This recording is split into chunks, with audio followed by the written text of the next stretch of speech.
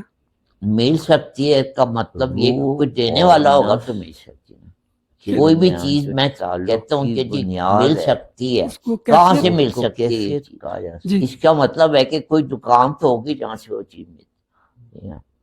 تو اگر وہ کہہ رہے ہیں کہ مل سکتی تو اس کا مطلب ہے کہ کوئی دکاندار تو ہوگا نا جو یہ چیز دیتا ہوگا، ٹھیک ہے نا، اور وہ خود ہی کہہ رہے ہیں دولت ہے، تو ظاہر ہے کہ کوئی بہت اونچی دکان ہوگی جہاں سے یہ چیز ملے گی. تو یہ کسی آپ اس کے لیے نا کسی بہت اونچے دکاندار کی ضرورت ہوتی ہے جو آپ کو یہ دولت جو ہے یہ دیتا ہے، ٹھیک ہے نا. یقین کی دولت عطا ہوتی ہے، یہ عطا ہوتی ہے، اور یہ آپ کو دینے والے کی نگاہ سے، دینے والے کی توجہ سے، دینے والے کی مہربانی سے، اس کے کرم سے، اس کی صحبت سے، اس کی ہدایت سے. تو یہ یقین کی دولت ہے، یہ آپ کو عطا ہوتی ہے، ٹھیک ہے نا.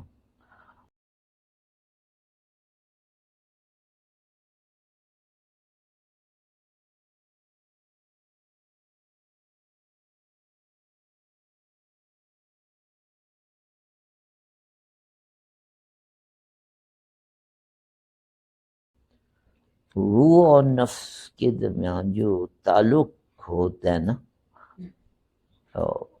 یہ کیفیت نہیں ہوتی، یہ اس کو زندگی کہا جاتا ہے.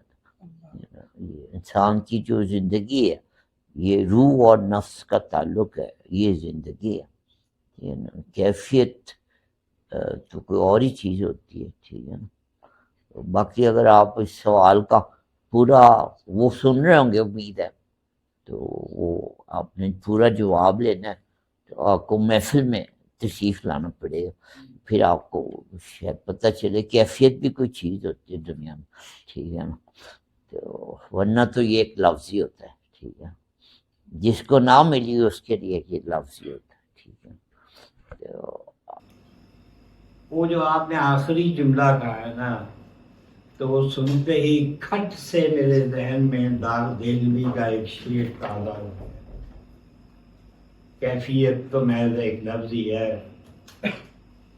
تو اس نے کہا لطفے میں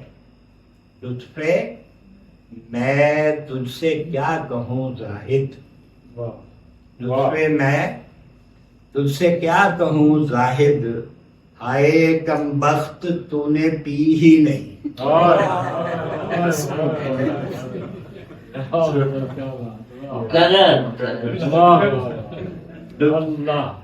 میں آپ سمجھتے ہیں سب جی. لطفے میں تجھ سے کیا کہوں زاہد، لطفے میں تجھ سے کیا کہوں زاہد، ہر ہائے کم بخت تو نے پی ہی نہیں. سوری بھائی نے بھی بہت خوبصورت بات کی کہ کیفیت ایک لفظ یہ، ویسے آپ کو کیفیت کا جب ہی پتہ چلے گا آپ یہاں آئیں گے. حال جو ہے وہ بھی، جس کو حال نہ چڑھا ہو کبھی، اس کے لیے حال ایک لفظ ہی ہے، ٹھیک ہے. اور اس سے فائدہ اٹھاتے ہوئے وہ اب شعر جو ہے حافظ شفیق حافظ ایک نام بھی ہیں، اور انہوں نے خود ہی زاہد کے متعلق کو چوٹ کر دی ہے، زاہد پہ چوٹ کر دی ہے، خود زاہد ہونے کے باوجود زاہد پہ چوٹ کر دی. تو اس لیے نا مجھے بھی پھر زاہد نہیں ہے. تو اس لیے مجھے بھی پھر موقع مل گیا ایک شعر سن لیں میرے سے زاہد کے متعلق. تو دوسرے زاہد جو ہمارے پاس بیٹھے ہیں وہ بھی حافظ ہیں، لیکن کمال یہ ہے ان دونوں زاہدوں میں کہ یہ جو ہے نا یہ چکھ چکے ہیں تھوڑا بہت، ٹھیک ہے نا. تو اور یہ ہے کہ تہجد کو وضو کے واسطے، تہجد کو وضو کے واسطے کیا شیخ آتا ہے، شیخ یعنی کہ وہ مسجد والا، ٹھیک ہے، زاہد. تہجد کو وضو کے واسطے کیا شیخ آتا ہے، ہلا کرتی ہے کیوں پچھلے پہر زنجیر میں خانہ. ہلا کرتی ہے کیوں پچھلے پہر زنجیر میں خانہ. تہجد کو وضو کے واسطے کیا شیخ، ٹھیک ہے. تر دام. اب وضو سے پھر وہ کیسے ہو سکتا ہے کہ خواجہ میر دست کا شعر نہ یاد آ جائے سب کو ہی, آپ کو بھی کیا واقع. تر دامنی, تر دامن کہتے ہیں گناہ گار. واہ واہ واہ تر دامنی واہ پہ واہ. شیخ ہماری میری نہ نہ جا سکتا ہے کہ خواجہ میر. تر دامنی پہ شیخ ہماری نہ چاہیے, دامن نچوڑتے ہیں تو فرشتے وضو کریں. واہ جی واہ, سبحان اللہ.